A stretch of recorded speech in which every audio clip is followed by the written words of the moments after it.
खुश आमदीद दोस्तों। उम्मीद है आप सब लोग खैर खैरियत से होंगे। कुछ दिन मैं बिज़ी रहा, इस सिलसिले में वीडियो नहीं बना सका। और इन द मीन वाइल जो मार्केट थी वो भी किसी ख़ास सिमत में उसने ट्रैवल नहीं किया, जस्ट कंसोलिडेट कर रही है एक ख़ास रेंज में। ये रेड लाइन हमारी बहुत पुरानी चल रही है। इसको ब्रीच करने का मकसद था कि मार्केट डायरेक्ट सेल ऑफ में जाएगी और हम इस रेड कलर के वेव काउंट में होंगे। वहाँ पे मार्केट नहीं गई और जो ग्रीन हमारा था bullish scenario in terms of leading diagonal, वो भी नहीं हो सका। और ये टारगेट भी ग्रीन वाला जो है हिट नहीं हो सका, इसको भी हम फिलहाल रिमूव कर रहे हैं। अब हमारे पास जो एक सिनेरियो बचता है वो ये WXY वाला है। उसके लिए हमें इन सारी चीज़ों को आगे मूव कराना पड़ेगा, क्योंकि हमारा ऊपर की साइड पे, अप साइड पे जो रेजिस्टेंस एरिया है वो सेम रहेगा, उसमें कोई तब्दीली नहीं आएगी क्योंकि नया लो नहीं बना।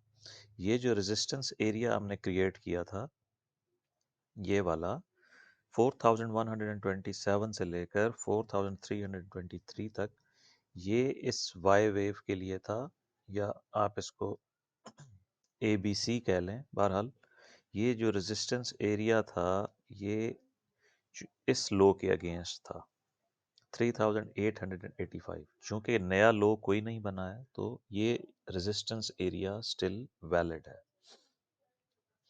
अब जो हमारा फिब लेवल है उसको हम थोड़ा सा रिकैलकुलेट कर लेते हैं, क्योंकि नया हाई बना था उसके अगेंस्ट हमें अपसाइड मूवमेंट के लिए अगर वेव बी या वेव वाई है, ये ABC जाती है, तो ज़्यादा चेंज नहीं है, थोड़ा सा चेंज है अप टू 4193। और यहाँ पर है ये green line 4153 as wave Y. वैसे ये एक्सटेंड हो सकता है, यानी ये हमने कम से कम हम इतना चाहते हैं। यहीं पे हमारी गोल्डन रेशो है और 50% से थोड़ा सा ऊपर है। ये है इन केस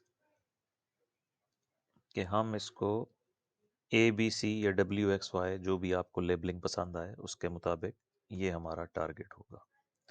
यहाँ से अगर ये डायरेक्ट सेल ऑफ में जाता है तो हम इसको एज डायगोनल काउंट करेंगे। हम इसको फिर इस ट्राइंगल के बजाय हम इसको लेंगे वेव 1, वेव 2, वेव 3, और ये जो है ये सारे का सारा वेव 4 काउंट होगा। अब ये वेव 4 किस तरह से काउंट होगी? लाइक नहीं, इधर भी ट्रायंगल नहीं बनता है, ये न्यू हाई बन गया है। अगर ये न्यू हाई ना बनता तो हम इसको कॉन्ट्रैक्टिंग ट्रायंगल ले सकते थे, बट ये नहीं है। बहरहाल इसमें जो समझने वाली बात है, मेन पॉइंट ये है कि हम एक रेंज में हैं और ये अप साइड के ऊपर इसकी जो मूवमेंट है ये करेक्टिव है, इसमें ओवरलैप है और ये सारा 3 वेव स्ट्रक्चर है, इसमें कहीं भी हमारे पास क्लियर 5 वेव्स नहीं है।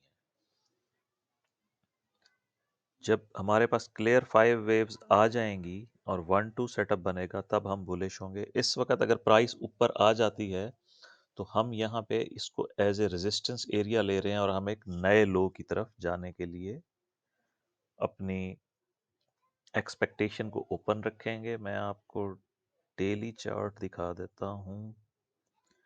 डेली चार्ट में मैंने, आप लोगों ने देखा हुआ ही है, कुछ न्यू यूज़र ऐड हुए हैं ताकि आप लोग उसमें देख सकें कि हमारा जो वेव 4 का सपोर्ट एरिया है वो 3800 तक इजीली जा सकता है। इसीलिए हम इसको, क्योंकि इसका जो ये स्ट्रक्चर है इंटरनल नैनो वेव्स, उसमें मल्टीपल ऑप्शन हैं, मल्टीपल वेव काउंट्स आपको मिल सकते हैं। जो मेन फोकस है वो यही है कि ये सारा वेव ए है, ये सारा वेव बी होगा जहां भी हमारे रेजिस्टेंस एरिया में जाके ये रुके, एंड देन वेव सी में हमारे पास 3800 लास्ट सपोर्ट के तौर पे काम करेगी। और देन मतलब इस वक्त हम करेक्शन फेज में हैं।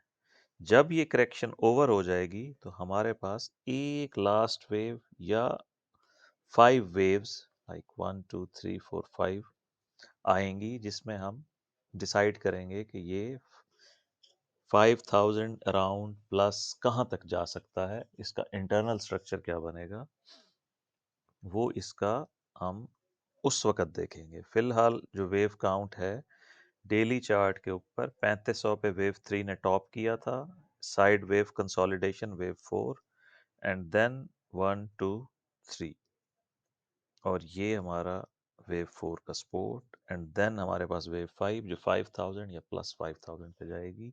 फिलहाल मेन थीसिस यही है। इन केस हमारी ये सपोर्ट ब्रेक हो गई, 3800 वाली सपोर्ट अगर ब्रेक हो गई, तो फिर हम कंसीडर करेंगे कि हम एक लार्जर करेक्शन में हैं जो हमें मंथली चार्ट पर विजिबल है। और फिर इसका मतलब है कि हम काफ़ी सारे लाइक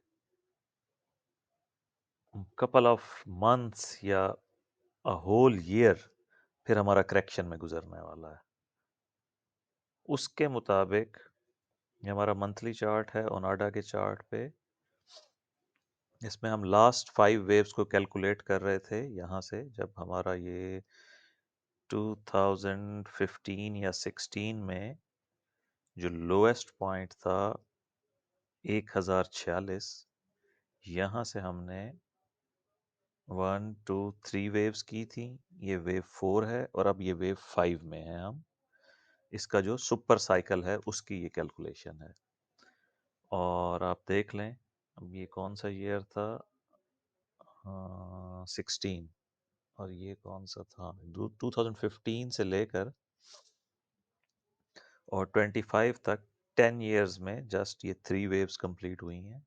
और हम वेव 4 का इंतज़ार करेंगे अगर 3800 ब्रेक हो गया तो।